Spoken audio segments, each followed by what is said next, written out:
Marcus Thorne's hands trembled as he gripped the porch railing of his farmhouse, knuckles white against the weathered wood. 72 years old, and here he stood like a nervous boy awaiting his first date. The absurdity of it would have made him laugh if his throat wasn't so tight with anxiety. The twin suns of verdant prime hung low on the horizon, casting long shadows across his fields of golden wheat grain. 30 years he'd worked this land, breaking his back to transform alien soil into something that could sustain human crops. 30 years of solitude, of talking to himself and the indigenous bird analogs that nested in his barn. 3 months ago, after one too many lonely nights and perhaps half a bottle of homemade grain spirits, he'd submitted an application to the Interstellar Partnership Alliance. The IPA specialized in connecting isolated colonists with companions seeking new lives off-world. Marcus had never expected a response. Who would want a used-up old terraformer with more scars than smooth skin and joints that cracked like gunfire every morning? But a response had come. Her name was Celine, from the planet Aurelia in the Carina system. The holographic image she'd sent showed a woman with skin the color of burnished gold and eyes like liquid amber. She looked to be perhaps 30 standard years young enough to be his granddaughter. The thought made his stomach churn with shame. "Foolish old man," he muttered, running gnarled fingers through his shock of white hair. The mirror that morning had shown him the truth he tried to ignore, deep crevices bracketing his mouth, age spots across his weathered cheeks, eyes the color of faded denim sunken in a face carved by 7 decades of hard living. The mining accident on Kepler 44 to be had left a jagged scar running from his left temple to his jaw. The expansion conflicts had added others, less visible but deeper. A distant hum made his heart lurch. Marcus squinted against the setting suns, making out the silhouette of a small atmospheric shuttle descending toward his landing pad. Cleared patch of earth beside his equipment barn. His pulse hammered in his ears, drowning out the evening songs of the whisperwings in the nearby trees. "Can still tell her there's been a mistake," he told himself. Send her back before she wastes her time on a broken-down fossil. But his feet stayed rooted to the porch as the shuttle touched down, its engines kicking up clouds of red-brown dust. The whine of the engines faded to silence. For a long moment, nothing happened. Marcus held his breath, half hoping she'd changed her mind. Half terrified that she had, then the hatch opened with a soft, pneumatic hiss. She emerged like something from a dream. Marcus forgot how to breathe. The hologram had not done her justice. Celine moved with a fluid grace that seemed impossible in Verdant Prime's heavier gravity. Her skin really was golden, not metaphorically, but literally metallic gold, shimmering in the light of the setting suns. She wore a simple traveling dress of deep blue that made her amber eyes seem to glow from within.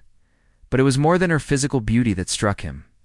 There was something in the way she held herself, not the arrogance of youth, but a quiet dignity that spoke of someone who had seen her own share of hardship. She approached carrying a single bag, her bare feet making no sound on the dusty ground. Aurelians didn't wear shoes, he remembered reading. Something about needing direct contact with Earth to maintain their connection to. What had the article said? Their homeworld's magnetic field? He couldn't recall. When she stopped before him, Marcus was acutely aware of every one of his years. She was tall for her species, the top of her head reaching his shoulder. Up close, he could see faint patterns in her golden skin, like the grain in fine wood. "You are Marcus Thorne." Her voice was warm, with an accent that made his name sound musical. "Yes, ma'am," he managed, his voice rough from disuse. He'd spoken more to his crops than to people in recent years. "I'm Marcus." Celine studied him with those amber eyes, and Marcus braced himself. This was the moment she would see her mistake. The moment disappointment would cloud her features, and she'd politely request transport back to the spaceport. Instead, she smiled. It started small, just a curve of her lips, but spread across her face like sunrise. "I am Celine of the third terrace of Aurelia's western continent," she said formally. "It is an honor to meet you, Marcus Thorne." "The honor's mine," he said automatically, then winced at how inadequate the words sounded. They stood in awkward silence, broken only by the Whisperwing's evening chorus and the distant rumble of his irrigation system. Cool breeze swept across the fields. and Celine shivered slightly despite the lingering warmth of the day. Aurelians were from a warmer world, Marcus remembered too late. "Let's get you inside," he said, reaching for her bag. "Temperature drops fast after sunset here." As his fingers closed around the bag's handle, a sharp pain lanced through his lower back. The old injury from when a terraforming drill had collapsed on him 15 years ago. Marcus stiffened, trying to mask the grimace, but Celine noticed immediately. "You are hurt," she said. "Not a question. Old injury." He forced himself to straighten, pride warring with pain. "Acts up sometimes. The house isn't far?" By the time they reached the porch steps, Marcus's legs were trembling with the effort of appearing normal. The day's work, combined with the stress of waiting, had depleted his limited reserves of energy. He fumbled with the door latch, fingers not quite cooperating, before finally pushing it open. "It's not much," he said, setting her bag down just inside the threshold. The main room was clean, but sparse handmade furniture. A working fireplace he'd built himself. Walls bare, except for a single framed photograph of the valley taken the day he'd arrived on Verdant Prime. Ow. But it's solid. "Built every board myself?" Celine stepped inside, her amber eyes taking in the space with what seemed like genuine appreciation rather than judgment. "You have made a home in the wilderness," she said softly. "That requires great strength." Before Marcus could respond, another spasm gripped his back, stronger this time. He couldn't quite hide the wince, and Celine was at his side instantly. Her touch gentle on his arm. "Please sit," she said, guiding him toward his favorite chair by the fireplace. "You don't need to," he started to protest. "I wish to," she interrupted, her amber eyes meeting his. "Allow me this kindness." Too exhausted to argue, Marcus let her help him into the chair. To his surprise, she knelt before him and began unlacing his heavy work boots with deft fingers. He wanted to protest. She was his guest. For God's sake, but something in her manner suggested this was important to her. She removed his boots and socks, without hesitation. Revealing feet calloused and scarred from decades of hard labor, Marcus felt his face flush with embarrassment, but Celine showed no sign of disgust. Instead, she disappeared into the small kitchen and returned moments later with a basin of warm water. The sensation of the water and her gentle ministrations brought an unexpected tightness to Marcus's chest. When was the last time anyone had touched him with such care? When had anyone looked at him as something other than the hermit farmer on the edge of the settlement? "I need to apologize," he said, his voice barely above a whisper. "You deserve better than this." "Better than me." Selena's hand stilled on his feet. She looked up, confusion crossing her features. "Better." Marcus gestured helplessly at himself, at his aged body, his scarred face, the tremor in his hands that never quite went away. "I'm sorry for being so old. The wars, the work, it made me this way. You should have been matched with someone younger, someone who could actually give you a good life." For a long moment, Celine said nothing. Then she rose slightly, bringing her face level with his. The patterns in her golden skin seemed to shimmer in the firelight. "Marcus Thorne," she said quietly, "do you know why I chose you?" He shook his head, unable to speak past the lump in his throat. "Because when I read your application, I did not see an old man. I saw someone who had survived. Someone who had taken a barren world and made it bloom. Someone whose eyes held kindness despite the shadows." Her hand came up to touch his face, fingers tracing the scar along his jaw. "In my culture, age is not something to apologize for. Every line, every mark, they are proof of a life lived with courage." Marcus found himself leaning into her touch, warmth spreading through his chest for the first time in years. In her amber eyes, he saw, not pity, but something that looked remarkably like admiration. "I don't understand," he admitted. "You will," Celine promised, a mysterious smile playing at her lips. "We have time." As she returned to tending his feet, Marcus allowed himself a fragile tendril of hope. Perhaps he wasn't too old for new beginnings after all. Marcus woke to unfamiliar sensations, warmth beside him. The soft sound of breathing that wasn't his own, the faint scent of something floral he couldn't identify. For a disoriented moment, he thought he was dreaming. That his lonely mind had conjured comfort from nothing, Then memory flooded back. Celine, he'd insisted she'd take his bed while he slept on the couch, but she'd refused with a firmness that surprised him. "We are to be partners," she'd said. "I will not take your rest from you." They'd compromised, sharing the bed with what Marcus had intended to be a respectful distance between them. Somehow during the night, that distance had disappeared. Celine lay curled on her side, facing him, one golden hand resting on the blanket between them. In sleep, her face held a vulnerability that made his chest ache. She looked younger than her 30 years, almost fragile. The first pale light of dawn filtered through the window. Marcus carefully eased himself upright, trying not to disturb her. His back protested, it always did in the mornings, but the pain was manageable. He'd learned to live with it, like he'd learned to live with so much else. As he sat on the edge of the bed, stretching carefully, a shaft of early sunlight fell across Selena's shoulder where her sleeping gown had slipped down. Marcus froze. What he'd taken for natural variations in her golden skin revealed themselves as something else entirely in the direct light.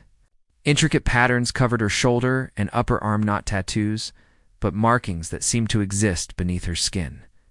They looked almost like text in a language he didn't recognize, flowing in elegant spirals and curves. As he watched, transfixed, the markings seemed to pulse gently with her breathing. Shifting like living things, unable to stop himself, Marcus reached out, his weathered fingers hovering just above the strange symbols. They appeared to glow faintly, responding to his proximity with a soft amber luminescence. Selena's eyes opened suddenly, amber irises locking onto his with startling intensity. Marcus jerked his hand back as if burned. "I'm sorry," he stammered, heat flooding his face. "I didn't mean to wake you. I saw." The markings, Celine finished softly, pulling her gown back up to cover her shoulder. She sat up slowly, drawing the blanket around herself. "I knew you would notice eventually. I had hoped for more time." "What are they?" Marcus asked, then added hastily, "If you don't mind me asking." Celine was quiet for a moment, her fingers tracing the fabric of the blanket. When she finally spoke, her voice was careful, measured. "They are part of why I'm here. Part of why I had to leave Aurelia." Marcus waited, sensing the weight behind her words. "On my world," she continued, "certain families carry these markings. They appear at adolescence, during the awakening. They are a record of sorts, of lineage, of obligations." Her jaw tightened. "Of ownership." The last word hit Marcus like a physical blow. Ownership. Celine stood, moving to the window. The rising suns backlit her silhouette, making her golden skin seem to radiate light. "I was promised to someone before I was even born. A political alliance between my family and one of the ruling houses of Aurelia's northern territories. The markings bind me to that promise." "It's barbaric," Marcus said before he could stop himself. A bitter smile crossed Selene's face. "Many would agree with you. But on Aurelia, tradition holds more weight than individual desire. I was to marry Counselor Vane Dracos on my 31st birthday." She turned to face him. "That's in 6 standard months." Understanding dawned on Marcus. "You ran." "I escaped," Celine corrected. "With help from my younger sister, who doesn't believe people should be traded like property." She hugged herself, suddenly looking very small. "The IPA was my best option. Marriages contracted through them are legally binding across multiple systems. If I'm already wed to someone else, the contract with Dracos becomes void." Marcus stood, his mind racing. "So that's why you chose me? Not because I'm just a legal convenience." "No." Celine crossed the room quickly, her hands finding his. "Marcus, no. I chose you because I needed someone kind. Someone who wouldn't see me as a trophy or a political asset. Your application?" She paused, choosing her words carefully. "You wrote about wanting companionship. About being tired of loneliness. Not about wanting someone beautiful or young or exotic. Just someone to share life with." Her amber eyes shimmered with unshed tears. "I've been a commodity my entire life. Valued for my appearance, my lineage, my family's influence. You were the first person who seemed to want a partner, not a possession." Marcus felt something shift in his chest. He'd thought himself too old for this, too damaged for anything beyond quiet solitude. But here was this extraordinary woman looking at him with desperate hope in her eyes, and he found he couldn't turn away. "Does this Draco's know where you are?" he asked. "Not yet, but he will soon. The IPA filings are public record." Selena's grip on his hands tightened. "Marcus, I need you to understand what you're agreeing to.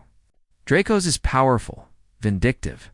He won't simply accept losing his property. There will be complications.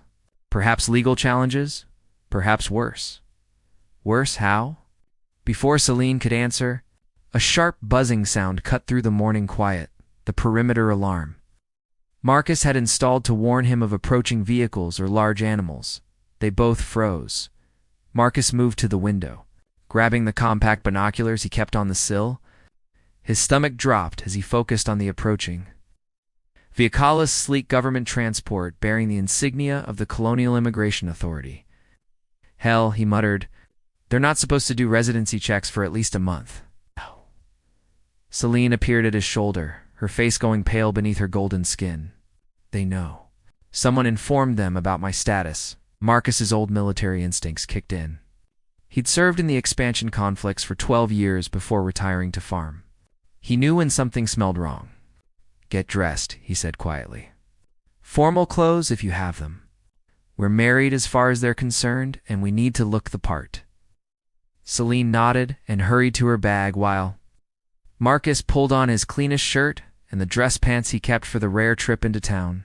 His hands were steady as he buttoned the shirt muscle memory from decades of preparing for inspections.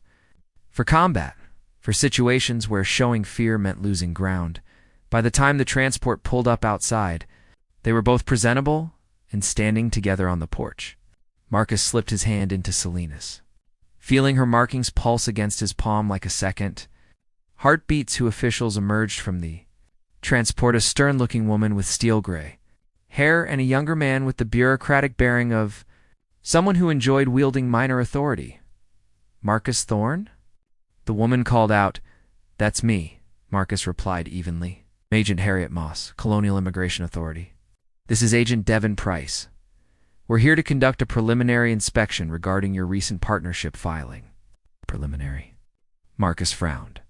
"That's unusual. Special circumstances," Agent Price said, his eyes fixed on Selene with unconcealed interest. "When an Aurelian of noble lineage enters the system, we're required to verify the legitimacy of the arrangement." "My wife's lineage is her own business," Marcus said, putting steel into his voice. "And our marriage is perfectly legitimate. We'll be the judge of that," Moss said crisply. "May we come in?" It wasn't really a question. Marcus stepped aside, and the agents entered his home like invaders claiming territory. For the next 2 hours, they questioned Marcus and Selene separately, probing for inconsistencies in their story. How did they meet? What were their plans? Could they describe each other's daily routines? Marcus fell back on his military training, answering with just enough detail to seem truthful while revealing nothing substantial. He described Selena's arrival, their conversations over dinner, their shared hopes for the farm. All true, even if the emotional truth was more complicated than the facts suggested. When the agents finally left, the suns were high in the sky, and Marcus felt drained, as if he'd run a marathon. He watched their transport disappear over the hills before turning to find Selene standing in the doorway, her face drawn. "They didn't believe us," she said quietly. "No," Marcus agreed, "they didn't." Inside, he poured them each a measure of the whiskey he saved for special occasions, particularly bad days. This qualified as both.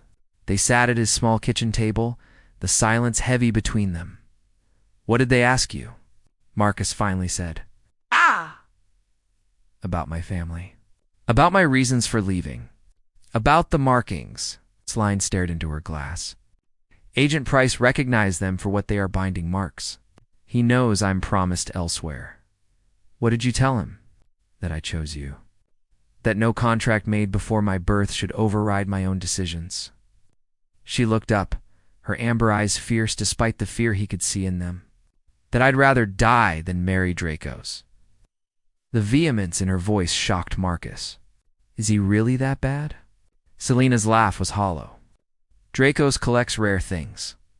Art, artifacts, people. His last 3 wives all met unfortunate accidents within years of their marriages. Accidents that left him wealthier and free to pursue new acquisitions. Ice flooded Marcus's veins. And your family was going to give you to this monster? Political power matters more than daughters, Selene said bitterly. The alliance would have elevated my family's standing considerably. Marcus reached across the table, covering her hand with his. No one's taking you anywhere you don't want to go. I don't care about politics or noble houses or binding contracts. You're under my protection now. Marcus, you don't understand what you're up against. I understand enough, he interrupted. I spent 12 years fighting in the expansion conflicts. Saw things that would make your counselor Dracos look like a child playing at power. I'm not afraid of complications. Selena's eyes searched his face. Why? Why would you risk this for someone you barely know? Marcus considered the question. Why, indeed. A day ago, she'd been a stranger. But something had shifted when she'd knelt before him last night. When she'd touched his face with such gentleness. When she'd looked at his scars and age and seen value instead of decline. "'Cause," he said slowly, "for the first time in 30 years, I feel like I have something worth protecting. Someone worth protecting." He squeezed her hand. And because no one deserves to be treated as property. If that makes me your ally against whoever comes, so be it. Tears spilled down Selene's golden cheeks, catching the light like liquid amber. I didn't expect kindness. I hoped for safety, for legality. I never imagined. What? That I might actually find someone who saw me as a person. She finished in a whisper. Marcus stood, moving around the table to pull her gently to her feet. Up close, he could see the intricate patterns of her markings through the thin fabric of her dress, pulsing with what seemed like agitation or emotion. On impulse, he reached up to brush away her tears with his thumb. You are a person, Selene. Not a commodity, not a political pawn. Just a person who deserves to choose her own path. She looked up at him, and something in her expression made his breath catch. Before he could second-guess himself, before age and insecurity could reassert themselves, Marcus leaned down and pressed his lips to hers. The kiss was tentative at first, questioning. But Selene responded immediately, her arms winding around his neck as she rose on her toes to meet him. She tasted like the sweet tea they'd shared that morning and something else, something uniquely her. The kiss deepened, and Marcus felt decades of loneliness crack and fall away like old paint. When they finally broke apart, both breathing hard, Marcus rested his forehead against hers. I should have asked first, he said roughly. Selena's laugh was breathless, joyful. I would have said yes. They stood there for a long moment, holding each other, finding comfort and shared warmth. Outside, the wind rustled through the wheat-grain fields, and somewhere in the distance, a whisperwing called to its mate. They'll come back, Selene murmured against his chest. Let them, Marcus replied, tightening his arms around her. We'll face it together, as if in answer. Selena's markings flared brighter, their amber glow filling the kitchen with soft light. Marcus pulled back slightly to look at them, fascinated. They respond to emotion, Selene explained. Strong feelings make them more visible. They're beautiful, Marcus said honestly. Like you. Selene smiled, but worry still shadowed her eyes. The agents will report back to their superiors. And their superiors have connections across multiple systems. If Dracos is offered enough incentive, they'll find a way to invalidate our marriage. Then we make sure it can't be invalidated, Marcus said with sudden determination. We make it real. Not just on paper, but in every way that matters. Selena's amber eyes widened. Marcus, I know I'm not what you might have hoped for, he continued. I'm old, worn out, living on a backwater colony. But I can offer you honesty, partnership, a chance to build something real, away from politics and power games. He cupped her face in his weathered hands. If you'll have me. For answer, Selene kissed him again, and this time there was nothing tentative about it. This was a claiming, a promise, a beginning, when they finally broke apart. The suns were beginning their descent toward the horizon. Marcus looked into Celine's eyes and saw his own fragile hope reflected back at him. "Whatever comes," he said quietly. "We face it as husband and wife." "Truly, truly," Celine agreed, her markings blazing with light, outside unknown to them both. The Colonial Immigration Authority's report was already being transmitted across the systems. And on Aurelia, in a palace overlooking the Northern Territories? Counselor Vane Dracos read the report with cold fury burning in his eyes. The game had only just begun.